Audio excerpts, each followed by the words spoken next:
As the time drew nearer for Jesus to face his enemies, the people who didn't like or believe in him, he began to tell his friends that some hard things were about to happen. "We have to go to Jerusalem," he said.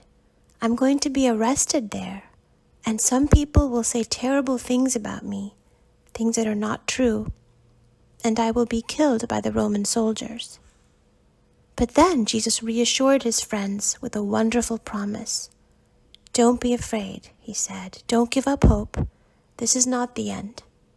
After 3 days, God will raise me up from the dead, and you will see me again."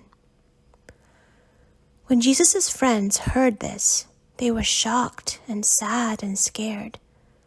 They didn't want anything bad to happen to Jesus.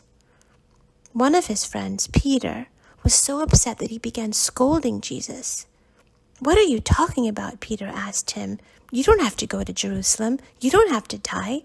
You don't have to face your enemies. Stop saying such awful things." Peter didn't understand that Jesus had to stand up for who he was and what he believed in.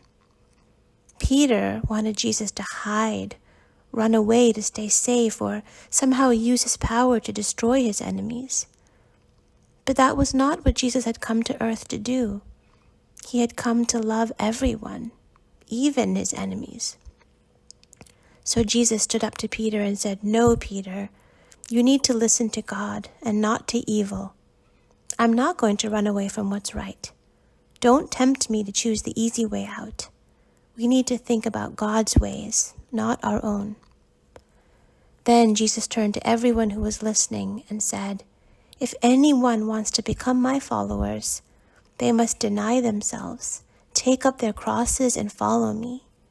For those who want to save their life will lose it, and those who lose their life for my sake and for the sake of God's good news will save it." What was Jesus trying to explain to his friends in this story?